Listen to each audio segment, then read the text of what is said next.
நேற்று என்னிடம் ஒரு 3 பேர்கள் என்னை கூப்பிட்டு, உங்கள் வீடியோக்களை எல்லாம் நாங்கள் பார்க்கிறோம்.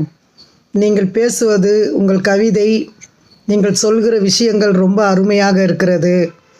தமிழ் உச்சரிப்புகள் எல்லாம் அழகாக இருக்கிறது. ஏன் நீங்கள் அரசியலை பற்றி பேசக்கூடாது என்று என்னிடம் கேட்டார்கள். நான் சொன்னேன், அரசியலை பற்றி பேசக்கூடாது என்று நான் வேண்டுதல் செய்து கொள்ளவில்லை. நான் சத்திய வாக்கு யாரிடமும் பண்ணவில்லை. நான் அரசியலை பற்றி பேசக்கூடாது என்று. அப்படி அல்ல.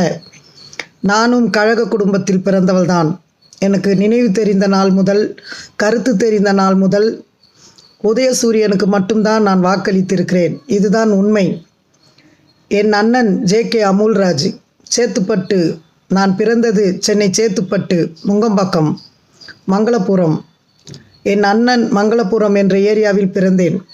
என் அண்ணன் ஜே.கே. அமுல்ராஜ் 1999ஆம் வருடத்தில் அவர் திமுக வட்டச் செயலாளராக பணியாற்றியவர். ஜே.கே. அமுல்ராஜ் என்றால் எல்லோருக்கும் தெரியும். இன்று வரையிலும் என் அண்ணன் பெயரை தெரியும். அந்த அளவிற்கு நாங்கள் கழக குடும்பம்தான். இன்று வரை, இந்த நிமிடம் வரை. இதுதான் உண்மை. இது ஒரு பொய் அல்ல, இது கற்பனை கதை அல்ல. ஆனால் நான் அதை விரும்பவில்லை. அரசியலை குறித்து பேச நான் விரும்பவில்லை. காரணம், நான் உள்ளதை உள்ளபடி பேசுவேன். வெட்டு 1 துண்டு 2 என்று பேசுவேன். நியாயத்தை நியாயமாக பேசுவேன். நீதியை நீதியாக பேசுவேன். அநியாயத்தை அநியாயம் என்று சொல்லுவேன்.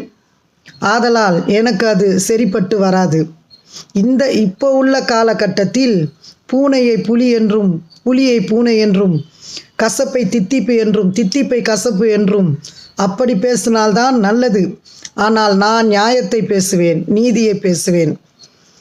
அது ஒரு பக்கம் இருந்தாலும், இந்த யூடியூபில் வீடியோவே போடக்கூடாது என்று என் குடும்பம் மிகவும் கடுமையாக என்னை கண்டித்தார்கள்.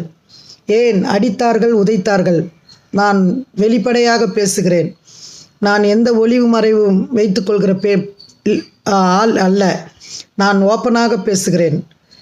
யூடியூபில் வீடியோ போடக்கூடாது என்று என் குடும்பத்தில் மிகப்பெரிய பிரச்சனைகளை, அடி உதைகளை நான் சந்தித்தேன். ஏன் வீட்டை விட்டு கூட வெளியே போ என்று கண்டித்தார்கள். என் கணவரும் திமுக கழகத்தில் கட்சிக்காரர்தான். அவர் ஆம்பூரில் பிறந்தவர், வாணியம்பாடி தொகுதியில். அது பெரிதல்ல. எல்லோரும் கழக குடும்பம்தான். என்